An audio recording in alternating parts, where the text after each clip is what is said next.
So let's bring in two men whom I turn to in the fight for transparency when it comes to what the government knows about UFOs.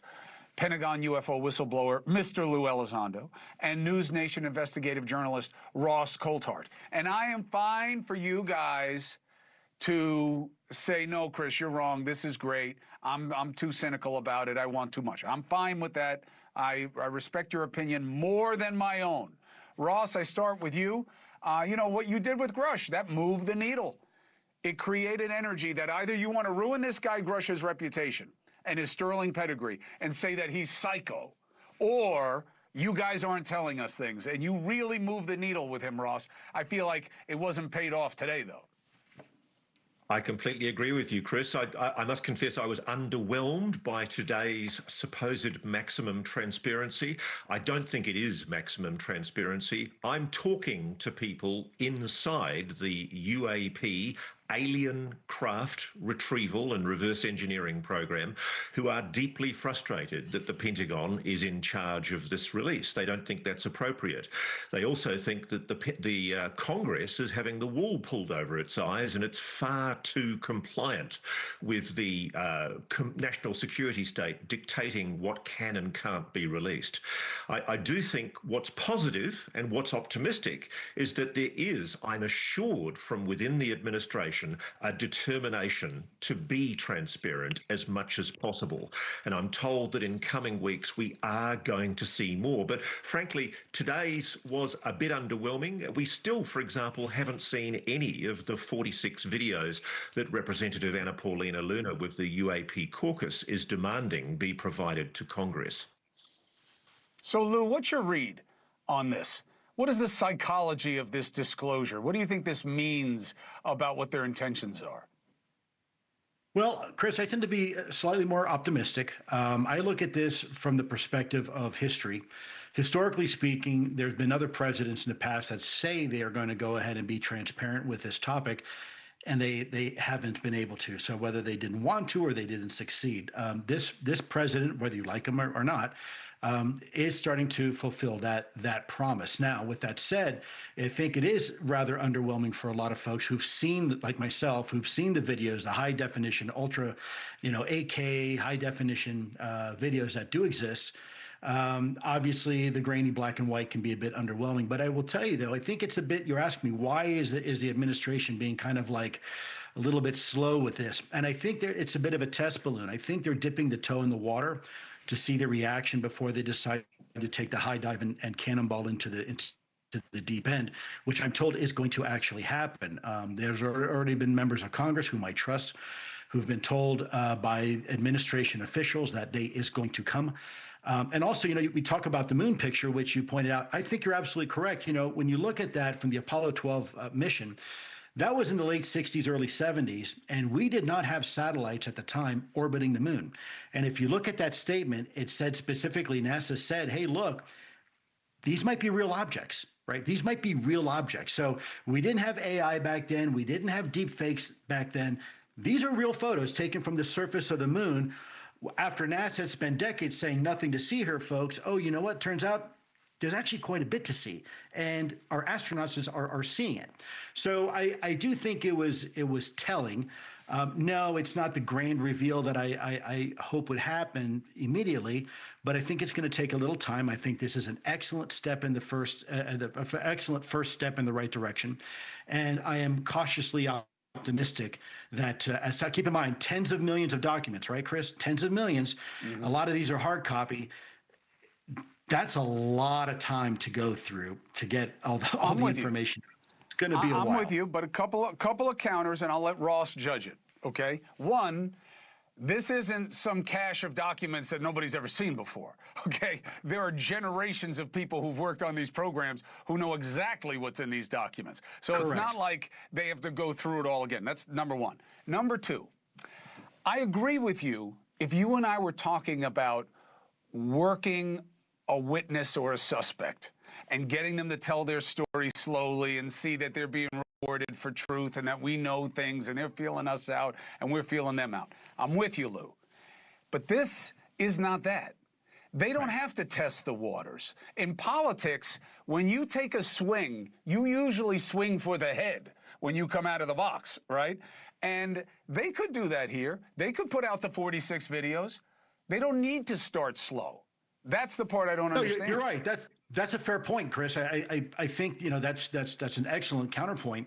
There's one thing I will remind your audience. There are certain people say, well, the government really isn't supposed to lie to you, even though they do. The reality is, and you know this, there are actually special legal parameters that allow our government to lie, not only on the international stage, but even to our own people. And that specific umbrella is under the covert action umbrella. And if you look at the definition of covert action, it says in there that the U.S. government is not only allowed to lie to the American people, but deny its involvement in certain activities, even though we were actually sponsoring it. And from what I've been told when I was in the Pentagon, a lot of the legacy UAP efforts were actually protected under that umbrella of covert action, which the penalties are very, very stiff if you violate that. Now, the president can wave his magic wand and say, okay, we're going to talk about it, just like we did Iran-Contra and other things that came to light. So in this particular case, I don't see why he can't do that. But there are legal restrictions, and maybe that's one of the considerations he's getting from the lawyers at the White House.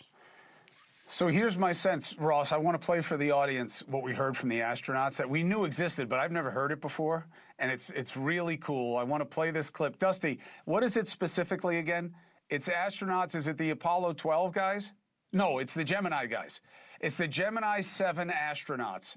And we knew about this, but I had never heard it. Let's listen to this, and then I'm going to talk to Ross about why this may be the key to us getting more. I'll explain in a second. Listen.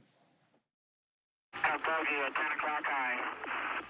This is Houston. Say again, 7? So we have a bogey at 10 o'clock high. Is that the booster or is that an actual sighting? Oh, what? Say again, 7? Okay, we have several, looks like debris up here, actual sighting. It looks like hundreds of little particles going by to the left out about 3 to 4 miles. The booster on my side is a brilliant body of the sun, just a black background, and with billions of particles around it.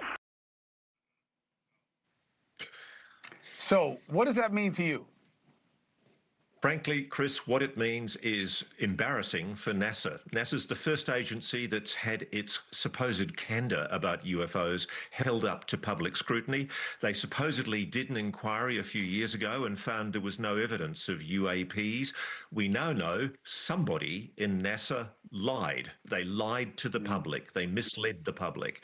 We know for years astronauts have reported anomalous objects both on the Apollo missions and on previous and subsequent missions.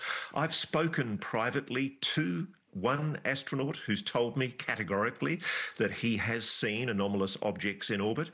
But when I was asking him why he won't talk publicly about it, he said it would be an act of treason. It would be a breach of his national security oath.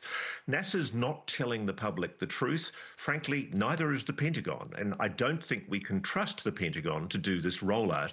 One other point I really want to emphasize, and I know Lou agrees with me on this, there are other agencies that as yet have not come under the scrutiny of this supposed maximum transparency. The NGO, the National Geospatial Office, the Department of Energy, the NRO, the National Security Agency, the CIA, all of those three-letter agencies need to be demanded to release all of their files because that, frankly, is where the pot of gold is being hidden. So the reason that I'm only going to be dour tonight, and then I'm going to be very congratulatory of this disclosure, is for one simple reason, Lou. If this administration believes it's good for them, we'll get more of it, especially now, because they are desperate for distractions. Now, ordinarily, I don't want to feed a distraction from the agenda of the many and their interests of American citizens. But this one, I believe, is in our interests. So the more that, like, this piece of clip, like, hey, NASA was FOS about having no proof of these things. There's one of its own guys saying it. The more that that inures to the benefit of this administration, the more motivated they'll be to give us more, Lou. Chris, wait till the videos and the audio come out from STS, from the space shuttle missions. There's some very specific. When I was at U.S. Space Force, when Dave Grush and I worked together with the UAP task force, we were supporting the UAP task force. something a lot of people don't know. Dave and I we had access and privy to some incredible information. And wait till the American people find out what NASA knows and what's been going on with the International Space Station, and before that, the space shuttle missions. Lou Elizondo, always a pleasure. Ross Coulthart. Honor and privilege, Chris. Ross, great seeing you. Ross, you're one of the few guys in the business where you're a colleague, but I'm a fan also of what you do. And I really appreciate it. And I want you to see Lou and Ross's special coverage on the latest episode of Reality Check on YouTube. Great content, great guys. Thank you very much, both of you, for being with me tonight. Thank you for watching. Subscribe below and download our NewsNation app right now on your phone, and you will get fact-based, unbiased news for all Americans.